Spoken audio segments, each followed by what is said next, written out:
Today we're watching The First Day of School is Utterly Dreadful. With summer pretty much being halfway done and school starting back up again in about a month, I thought it was the perfect time to talk about the yearly tradition that all students around This guy sounds like the nerdy Asian.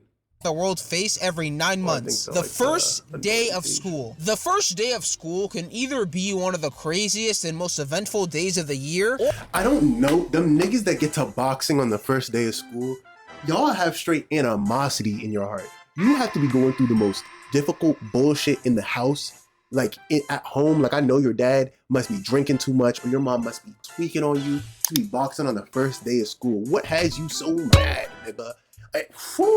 Or it could just be another random Wednesday during the month that causes you to realize you're gonna have to go through absolute hell once again for the foreseeable future. But regardless of whatever your situation is, I'm gonna go through all of them in this video and show you why the first day of school is such a big canon event every single year. One aspect of the first day of school that I know everybody has hated since the beginning of time is back to school shopping. Every single year during the end of July / beginning of August, every single mom all over the world collectively drags their kid out of their room and forces them into the car, where they proceed to take a drive for around 10 minutes around town until they get to a location that gives every single person on earth never-ending nightmares. Burlington, Ross, and Marshalls. Hell yeah. And if your parents really didn't have it like that, prepare to spend 35, 45, maybe even a whole hour just in a thrift store, gang. Clothing store trio of pain, doom, and despair. The amount of excruciating trips I've had to take to these stores is absolutely ridiculous. It's gotten to the point where I'd rather do my own shopping with my own money than tag along with my mom to the store where she'll end up finding her long-lost friend that she hasn't talked to since 1953. You're also gonna be in the dressing room trying on 100 different clothing options until you finally decide on 3 pairs to take home. And the only reason you chose those 3 to begin with is because your mom said that they would look perfect for her back to school Facebook post. Moving on from that, the next canon event we have for the first day of school is resetting your sleep schedule back to factory settings so you can get your body to wake up at 6:30 every morning again.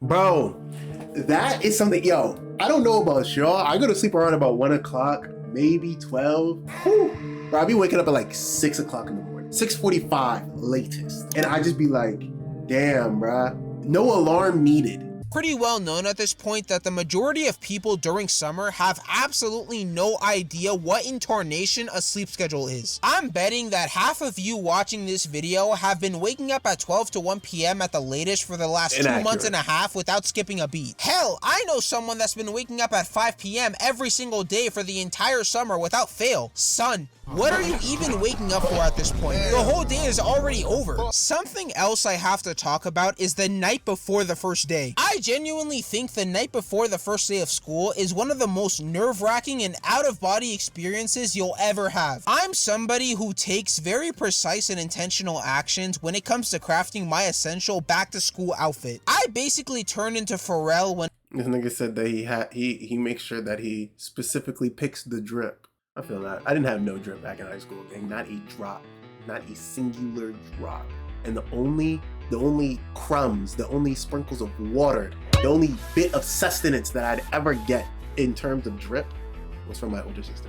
And if it wasn't for her, I would have been dusty all throughout high school. Oh my God. When it comes to curating all the clothes I'm gonna be wearing the next day. Nobody wants to show up back to school looking like they just crawled out of a New York alleyway filled with crackheads that always have 5 missing teeth in the front of their mouth. It feels so weird having to step back into that building after multiple months away and having no idea what to expect when you return. For all you know, the people that were in your bro, and then go into your classes hoping either you know a nigga in there or there's cool niggas in there to begin with.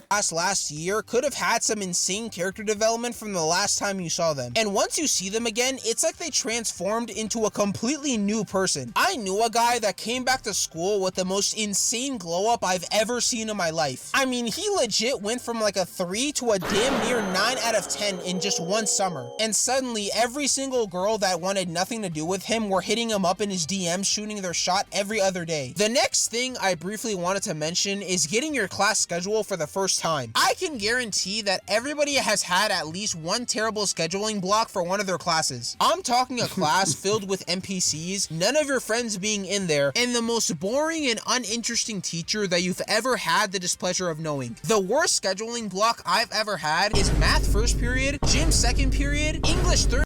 Damn.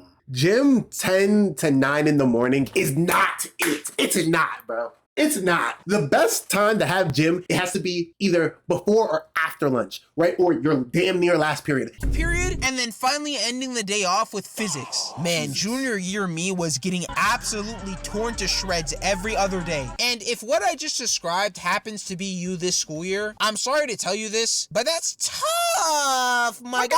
You're just gonna have to find a way to thug it out for the rest of the year without losing your sanity. After going through all the trouble of organizing your return outfit the night before, we have once again entered into the premises of the building known as Alcatraz Prison.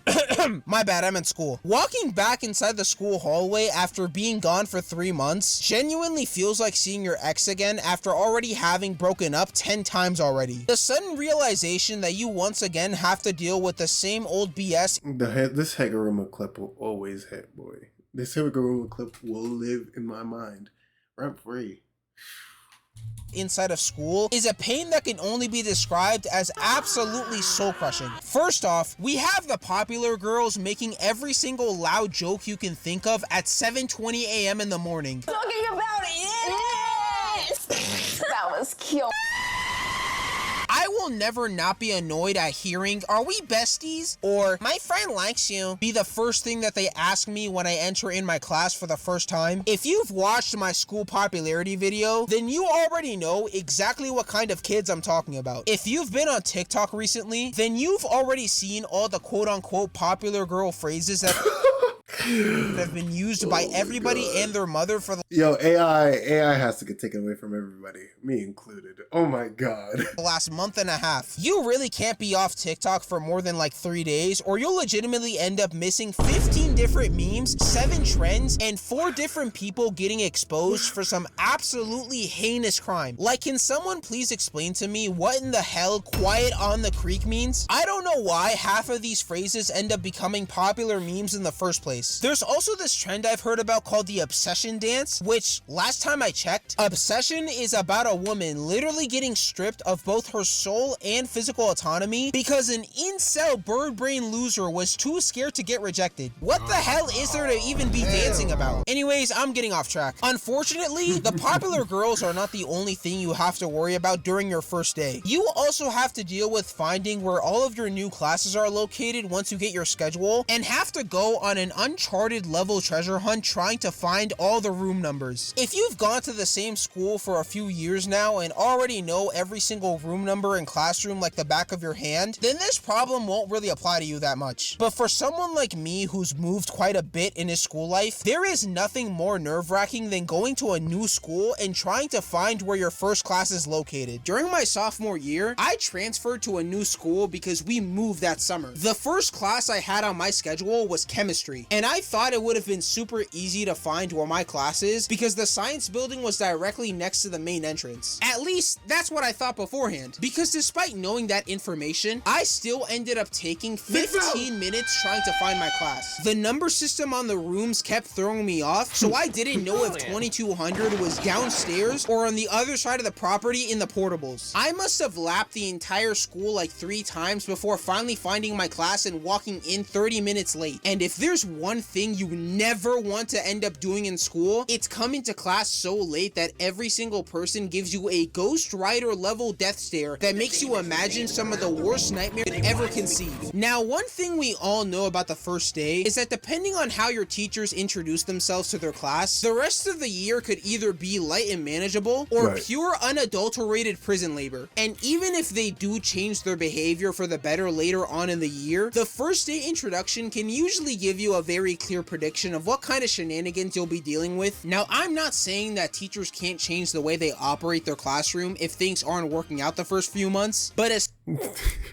Is this nigga really about to play 20 lines of chess and whoop everyone's ass? Especially during the first day of school, some teachers will straight up lie to your face when it comes to describing how you should expect their class to feel and look like for the school year. And my freshman history teacher was the perfect example of this. Despite portraying herself as the nicest and most relatable person in our school, I'm still convinced to this day that she secretly hated kids or something. She loved using Bitmojis as part of her slideshow designs, and I swear those teachers can either be the most chill and fun people in the entire school, or instead be the literal embodiment of Satan himself. On the first day of class, she told us that she was a very chill person that would never do anything out of line when it came to teaching or enforcing rules. So for example, if she saw you eating food in class while doing work or during her teaching, she wouldn't really care that much as long as you weren't making it a distraction for other people. But to absolutely nobody's surprise, she went on to become one of the harshest and most hated teachers in our entire grade. It was like watching a beloved character in an anime completely lose all their aura and appeal in less than a season's worth of time. She ended up quitting the next year, and to this day, I still wonder if she ended up pulling this exact same stunt with her future classes. Glad I'll never have to find out. Our last and arguably most important topic of the first day of school is icebreakers. Wait, hold up, wrong visual. There we go. Icebreakers are bar none my least favorite thing about the first day. The words "tell me 5 things about yourself" or "tell us what you did this summer" legitimately causes my entire nervous system to start tweaking out from the insane embarrassment that I know is coming up in the next few seconds. I have absolutely zero interest in telling facts about my personal life to a bunch of people who I'll probably talk to less than 10 times for the entire year. I'm not even interesting enough as a person to where I can instinctively think of 5 cool facts about myself that aren't just copy and pasted from other people who happen to have the exact same interests that I do. Minus icebreakers, teacher introductions are another thing that are so frustrating to deal with on the first day. Like, I get it, you have to introduce yourself to everybody somehow so you don't just look like an undead skeleton teaching us information, but you also don't have to drag it out and give us your entire life story on the first day of class. I promise you, nobody's gonna remember that one time you went to Paris to eat a chocolate croissant 3 years ago. We all know you're gonna give us 5 different homework assignments before we leave class anyway. Speaking of homework, your teacher giving an assignment during the first day is one of the most crash out worthy moments I think I've ever felt in my life. You couldn't have at least waited till the next week to start handing out papers. Nobody has the mental energy to complete all of these assignments. The first thing I'm doing after I get back from class is make dinner and lay on my bed trying to recover all the energy I exhausted from the last 8 hours. But with that, we finally concluded pretty much everything you can. For sure. For sure. He made a good couple motherfucking points. Can't even lie. But tell me what your guys' thoughts are in the comments below. I love you guys. I appreciate you guys. Like up, sub up. Binge the rest of the videos on the channel. And I'll catch you on the next one.